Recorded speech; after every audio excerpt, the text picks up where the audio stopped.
आज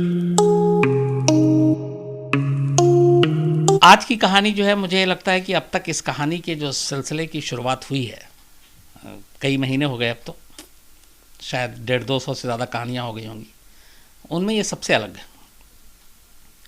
ये कहानी मतलब किस तरह से कहूँ कि किस कैटेगरी में इसको मैं फिट करूँ। कहानी बहुत इंटरेस्टिंग है, कहानी में बड़े सस्पेंस भी हैं, कहानी कई जगह पे मतलब रुलाती भी है, कहानी कई जगह पे फिर गुदगुदाती भी है आखिर में। लेकिन पूरी जो कहानी है वो थोड़ा सा हट कर है जो आमतौर पे मैं आपको कहानियाँ सुनाता हूँ। और इस कहानी के पीछे की कहानी ये है कि ये कहानी हम लोगों ने इस पर शो बनाया था और मुंबई में तब हमारे रिपोर्टर थे और साहिल वहाँ पे हैं, चूँकि साहिल जोशी मुंबई ब्यूरो को लीड करते हैं, तो उन्हीं की टीम में से किसी एक उनके जानने वाले पुलिस ने, जो पुलिस अफसर ने, उन्होंने फ़ोन किया था और बताया था कि उन्होंने केस सॉल्व किया है, आप करना चाहें तो। और ख़ास तौर पे उस पुलिस वाले ने कहा था कि यह वारदात की स्टोरी है। तो फिर वहाँ से पता चला, रिपोर्टर से बात हुई और स्टोरी 2 लाइन ही सुन के लगा कि वाकई ये स्टोरी है जो जानी चाहिए। फिर हम लोगों ने इस पूरी स्टोरी को कवर किया और इसको दिखाया था। और मुझे नहीं लगता कि आप में से ज़्यादातर लोगों को इस कहानी के बारे में पता भी होगा। बहुत कम लोगों को शायद इसकी जानकारी होगी। ये कहानी है बेंगलोर टू दिल्ली। इस कहानी की शुरुआत बेंगलोर से होती है, दिल्ली तक की है, और ये जैसे जैसे कहानी आगे बढ़ेगी आपको परेशान करेगी, क्योंकि ये कहानी एक बीवी के 17 दिनों की कहानी है। बेंगलोर रेलवे स्टेशन से शुरू होती है कहानी और मुंबई में आकर ख़त्म होती है, लेकिन फिर पूरी तरह से जो ख़त्म होती है वापस बेंगलोर में ही ख़त्म होती है।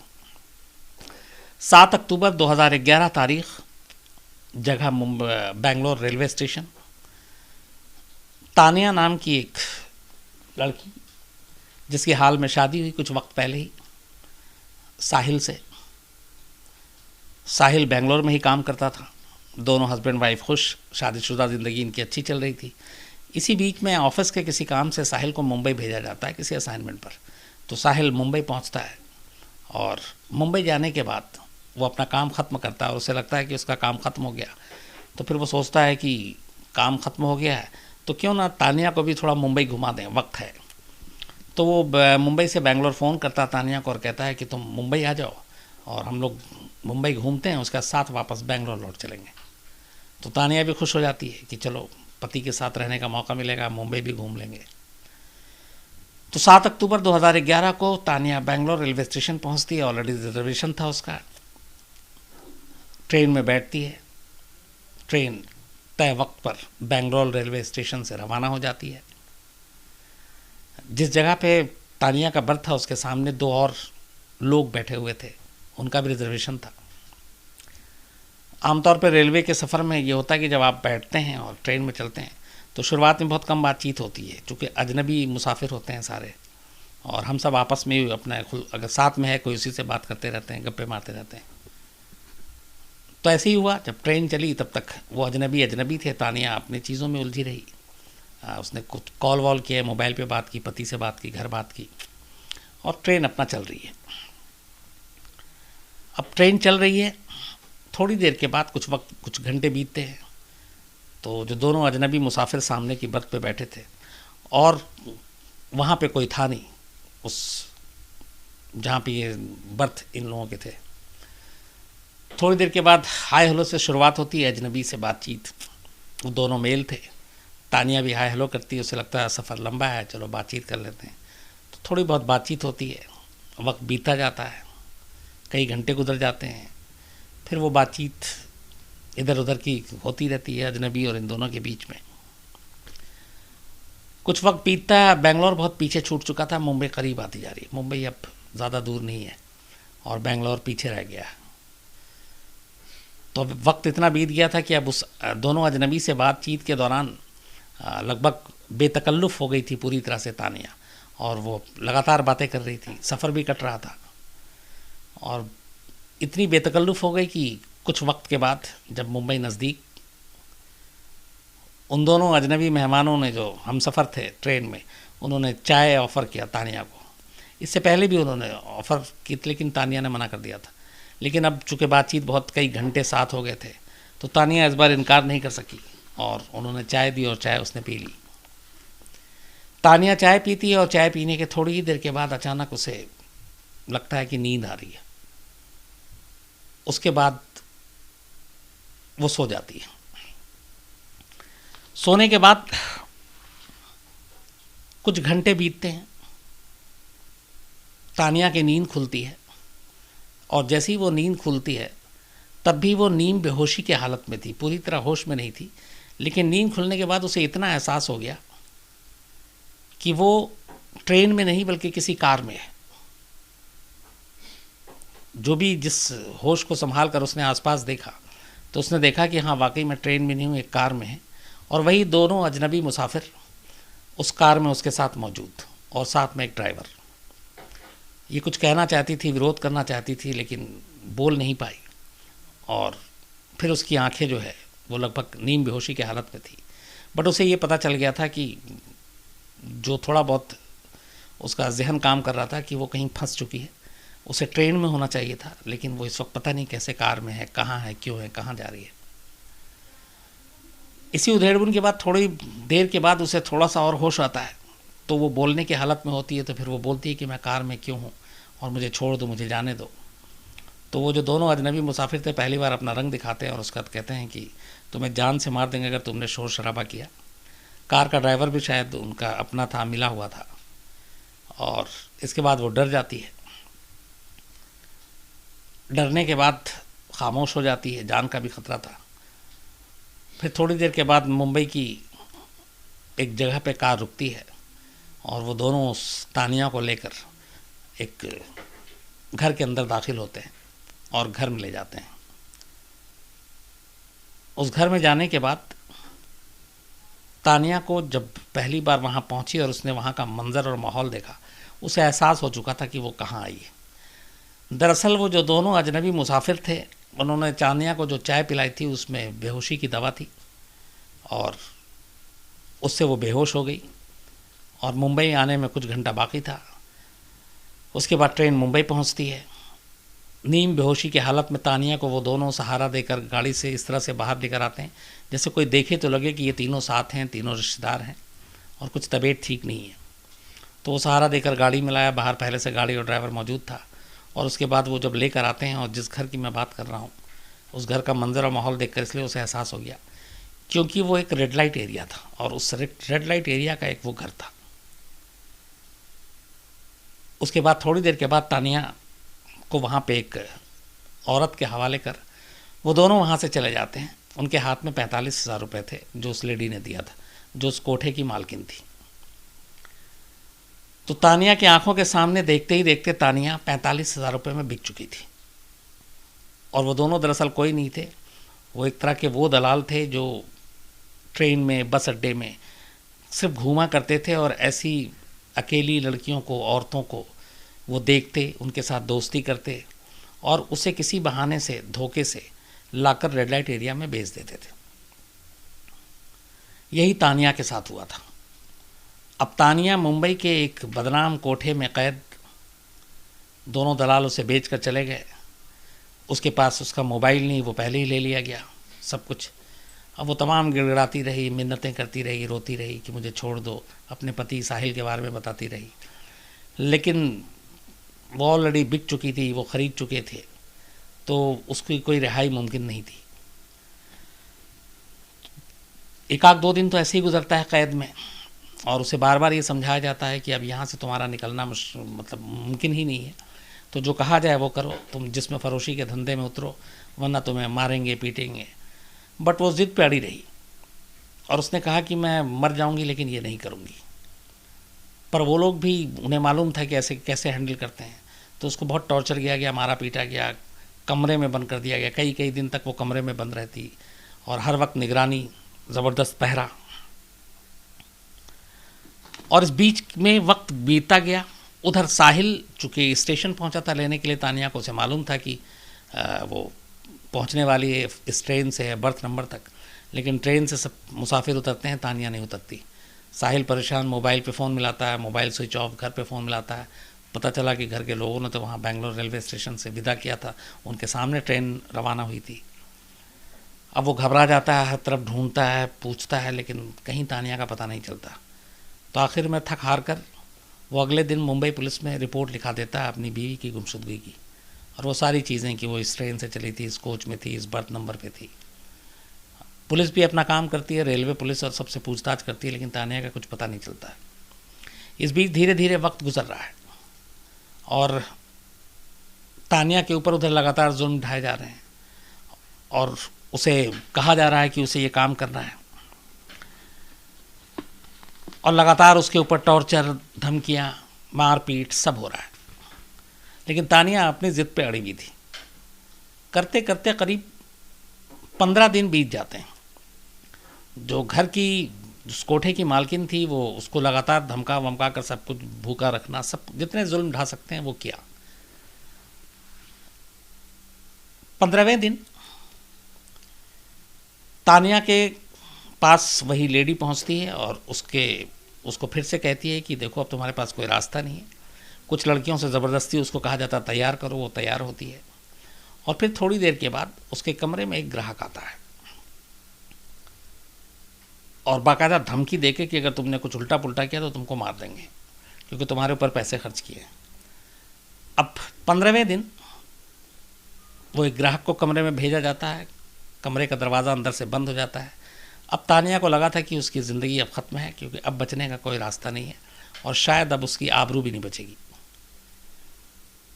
तो इसी उधेड़-बुन में वो जो ग्राहक आता है उसके सामने वो अचानक रोने लगती है और हाथ जोड़ती है, पैर पकड़ती है, मिन्नतें मांगती है, अपने बारे में बताती है और कहती है कि मैं ऐसे ऐसे, मेरा पति यहाँ पे है, मैं उसके लिए आई हूँ, और इस तरह से पूरी कहानी वो उस ग्राहक को बता देती है। ग्राहक नसीब अच्छा था तानिया का कि कोई अच्छे दिल वाला था, शरीफ इंसान था। शरीफ यहाँ पे कहूँ कि ना कहूँ ये दूसरी बात है, लेकिन ये कि वो उसकी बातों को सुनकर उसको तानिया से हमदर्दी हो गई। तो उसने कहा ठीक है, मैं तुम्हारे साथ कुछ नहीं करूँगा, बल्कि तुम बताओ क्या मदद करूँ। तो उसने कहा आप मुझे एक अपना मोबाइल दे दो और एक कॉल करना है मुझे। उसने मोबाइल दे दिया। अब बंद कमरे के अंदर तानिया फ़ौरन अपने पति का, साहिल का नंबर मिलाती है और इधर साहिल परेशान, लगातार कई दिन हो गए पुलिस में रिपोर्ट लिखाए हुए, तानिया का पता नहीं। बेंगलोर से भी लोग आ गए, फैमिली के भी लोग आ गए, मुंबई में जगह जगह ढूंढ रहे हैं, तानिया का कोई सुराग नहीं। और मोबाइल पे हर घंटी पे उसकी नज़र आहट कि शायद तानिया का फ़ोन हो। और इत्तेफाक से उस दिन अचानक मोबाइल की घंटी बजती है और ये फ़ोन उठाता है अननोन नंबर, और दूसरी तरफ से तानिया की आवाज़ सुनते ही पहले दोनों रोने लगते हैं। फिर तानिया अपनी कहानी बताती है शॉर्ट में, क्योंकि उस वक्त वो फंसी हुई थी। और तानिया को चूँकि ये पता नहीं था, ये मालूम था कि वो एक रेड लाइट एरिया में है, लेकिन कौन से कोठे में है, किस नंबर का कोठा है, ये सारी चीज़ें उसको जानकारी नहीं थी। वो बिल्कुल नई थी इन चीज़ों के लिए। उस ग्राहक ने उसकी मदद की। उसने बताया कि मैं इस जगह पे हूँ। तो फिर उसने पूछा कि पूरा पता बताओ। तो उस ग्राहक ने उसको पूरा एड्रेस दे दिया, क्योंकि वो अक्सर जाया करता था, उसे सब मालूम था। तो उसने ग्राहक के बताए हुए वो पते को अपने पति साहिल को नोट करा दिया। साहिल ने उसको हौसला दिया कि तुम जहाँ इतना तुमने बर्दाश्त किया, रुको बस, मैं तुमको अभी वहाँ से निकलवाता हूँ, छुड़वाता हूँ। ये कह के फ़ोन काटता है। फ़ोन रखने के बाद अब साहिल के दिमाग में अचानक एक कशमकश थी कि अगर वो पुलिस को बताए और गलती से पुलिस को खबर हो और कोठे तक ये बात पता चल जाए तो तानिया को वो लोग नुकसान पहुंचा सकते हैं। और अगर वो ना बताए, देर करे, तो हो सकता है तानिया को उस ठिकाने से कहीं और नए ठिकाने पे ले जाएं, फिर उस तक पहुंचना मुश्किल हो जाएगा। तो इस उधेड़-बुन में था कि क्या करे। ऑलरेडी रिपोर्ट पहले लिखाया हुआ, पर पुलिस को फ़ोन करने का उसको लगा था कि थोड़ा जोखिम भी हो सकता है, ख़तरा हो सकता है, और ना बताए तो तानिया इधर से उधर जा सकती है। इसी उधेड़-बुन के बीच अचानक उसने सोचा कि न पुलिस को बताते हैं और न कुछ और करते हैं। उसके दिमाग में एक प्लान आया। उसके बाद वो सीधे उस बताए हुए पते पर खुद अकेले पहुंच जाता है, बिना पुलिस को इन्फॉर्म किए हुए। और कमाल देखिए, मतलब इसे आप क्या कहेंगे कि एक पति अपनी बीवी को बचाने के लिए एक कोठे पे ग्राहक बनकर पहुंचा, और अब वो उसी कोठे पे पहुंचा, एड्रेस उसके पास था। वहाँ जाने के बाद वो कोठे की मालकिन आती है, ये अपने आप को ग्राहक ही शो करता है। उसके सामने एक एक कर सारी लड़कियाँ पेश की जाती हैं, वो सबको रिजेक्ट करता जाता है, क्योंकि उसकी नज़र उसकी अपनी बीवी तानिया पर थी कि वो आए तो कहें। धीरे धीरे जितने कोठे की लड़कियां थीं वो लगभग मना करता गया, और इस बीच में वक्त हो चुका था, काफ़ी देर हो गई थी इसको वहाँ से पहुँचने में और तानिया से बात करने में। तो वो जो तानिया का उस वक्त हमदर्द बनकर जो ग्राहक आया था वो जा चुका था। तानिया अब अकेली थी। तभी कोठे की मालकिन फिर तानिया को बुलाती है, और साहिल इसी उम्मीद पे था, इसी इंतज़ार में था कि तानिया आए। वो तानिया को देखता है, फिर दोनों कमरे में चले जाते हैं, दरवाज़ा फिर से बंद होता है। जाहिर सी बात है दोनों पहले बहुत देर तक रोते हैं, क्योंकि 17 दिन के बाद एक पति पत्नी की मुलाकात, वो भी ऐसे माहौल में और ऐसी जगह पर। अब ये था कि वहाँ से निकला कैसे जाए, क्योंकि ये इलाका, ऐसी जगह बड़ी ख़तरनाक होती हैं। फिर यहाँ पे साहिल ने अपना दिमाग चलाया। उसने कमरे के अंदर से पुलिस कंट्रोल रूम को मुंबई के फ़ोन किया और उसने पूरी कहानी बताई कि ऐसे ऐसे मेरी बीवी है जिसको यहाँ लाया गया, मैं इस रूम में हूँ, इस कमरे में हूँ, इस कोठे नंबर पे हूँ, और मैं ख़ुद ग्राहक बनकर आया हूँ और आप मदद कर दीजिए। इत्तेफाक से पुलिस ने फ़ौरन एक्शन लिया। पुलिस कंट्रोल रूम ने लोकल पुलिस को फ़ौरन खबर की। गाड़ियाँ पहुँचती है, कोठे पे दबिश डाली जाती है, और आखिरकार दबिश डालते डालते पुलिस की टीम हर कमरे को खंगालते खंगालते उस कमरे तक जा पहुँचती है जिसके अंदर साहिल और तानिया थे। उन दोनों को वहाँ से रिहा कराया जाता है। और अच्छी बात ये थी कि इनकी रिहाई के साथ उस कोठे से और भी उस दिन बहुत सारी तानिया को रिहा कराया गया था, जो नाबालिग भी थीं, जिन्हें ज़बरदस्ती वहाँ रोका गया था, जिन्हें कई महीनों से वहाँ पे ग़ुलाम की तरह रखा गया था। तो खैर तानिया और साहिल दोनों उस कोठे से निकलते हैं। तानिया 15 दिन के बाद एक रेड लाइट एरिया से आज़ाद होती है, अपने पति के पास वापस लौटती है। दोनों पति पत्नी फिर उनके जहन में ऐसा ये छप जाता है सारी चीज़ें कि ये बाकी सारी कार्रवाई के बाद वो फ़ौरन बेंगलोर की अगली ट्रेन पकड़ते हैं और वापस अपने घर आ जाते हैं। और उसके बाद हम लोगों ने पता करने की भी कोशिश की थी इस इंसिडेंट के कई साल बाद भी। दोनों वाकई खुश हैं, लेकिन हाँ, मुंबई के नाम पे आज भी तानिया डर जाती है सुनकर। और जो इस कोठे की मालकिन थी सुनीता पुजारी, और उसकी जो असिस्टेंट रमीदा शेख, इन दोनों को पुलिस ने गिरफ़्तार किया। इनके साथ वहाँ से 2 और लोगों को गिरफ़्तार किया गया, 4 लोगों को अरेस्ट किया गया था। और फिर इनके ज़रिए उन 2 लोगों के बारे में पता किया गया जो बेंगलोर से चले थे साथ में तानिया के। पता चला कि वो दलाल थे और उनका काम ऐसी लड़कियों को और ऐसे भूले भाली जो औरतें, लड़कियां जो अकेली निकलती हैं, ट्रैवल करती हैं, उनको झांसा देकर, उनको बेहोश करके इस तरह से लाकर कोठे पे बेचना था। उनकी निशानदेही पर थोड़ा वक्त लगा, लेकिन वो दोनों दलाल भी गिरफ़्तार हुए, इन सबको सज़ा भी हुई।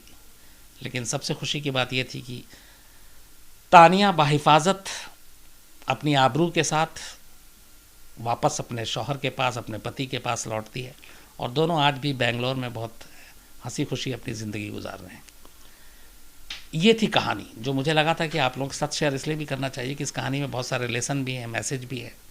एक तो ये है कि अगर आप अकेली जा रही हैं तो कभी कितना भी आप किसी अजनबी के साथ बेतकल्लुफ़ हो जाएं, खाने पीने की चीज़ बिल्कुल मत लीजिए। क्या पता कब कहाँ क्या हो जाए, और ये बार बार कहा जाता है, तो ये कभी नहीं करना चाहिए। सर लोग बेतकल्लुफ़ पूछने क्या अच्छा, मतलब बिंदास एक उसको दूसरे शब्द में कहते हैं। अच्छा, आज मेरी ज़ुबान पे ये चढ़ गया था, ये बेतकल्लुफ़ मतलब बहुत ज़्यादा खुल जाना, बहुत ज़्यादा खुल कर मिलना, बहुत ज़्यादा, एक इसके लिए और शब्द है, एक होता है ना फॉर्मल टाइप, तो उस टाइप की चीज़ें, इनफॉर्मल वे। हाँ, तो एक फॉर्मल होता है, एक इनफॉर्मल, तो वो उस तरह की चीज़ें, मतलब एकदम खुलापन, आपको खुल के जैसे आप बात करते हैं, जैसे मैं आपसे इस वक्त बात कर रहा हूँ बिना किसी सोच समझ के, कुछ बस बात किए जा रहा हूँ, तो उसको कहते हैं। तो ये चीज़ें ज़रूर होनी चाहिए कि हमें इन चीज़ों का ख्याल रखना चाहिए जब भी अकेले हों, ख़ास तौर पर जो लड़कियां हैं, महिलाएं हैं, बच्चे हैं, बच्चियां हैं, उनको, क्योंकि पता नहीं कब कौन किस रूप में आपके सामने आए, उसकी नीयत क्या है, उसका मकसद क्या है। तो इस कहानी से हमें ये नसीहत मिलती है। लेकिन इस कहानी की सबसे जो अच्छी चीज़ थी वो इसका अंजाम था कि बेशक बहुत सारी चीज़ें उतार चढ़ाव तानिया ने देखे 15 दिन में, जो उसको नहीं देखना था, उसके हिस्से में नहीं होना चाहिए था, लेकिन उसके बावजूद देखा। लेकिन आखिरी में सब कुछ अच्छा हुआ और उसने बड़ी हिम्मत से झेला उन दिनों को, और फिर दोनों हस्बैंड वाइफ एक साथ हुए, खुश हैं, चले गए। तो ये थी कहानी। और ये इसमें उसके हस्बैंड ने जो दिमाग लाया वो भी काफ़ी काबिल तारीफ़ है कि ख़ुद एक ग्राहक बनकर पहुंचना, वो बड़ी, पुलिस ने भी इसकी तारीफ़ की थी। और पुलिस ने भी जिस तरीके से कॉल किया और उन्होंने रिएक्शन टाइम जो था उनका और जिस तरीके से पहुंची पुलिस, तो वो भी काबिल तारीफ़ थी। तो कुल मिलाकर इसमें सारी चीज़ें अच्छी हुई, इसलिए एक ज़िंदगी बच गई, एक परिवार बच गया, एक हस्बैंड वाइफ का रिश्ता बच गया और आज भी दोनों बहुत खुश हैं। तो ये थी पूरी कहानी।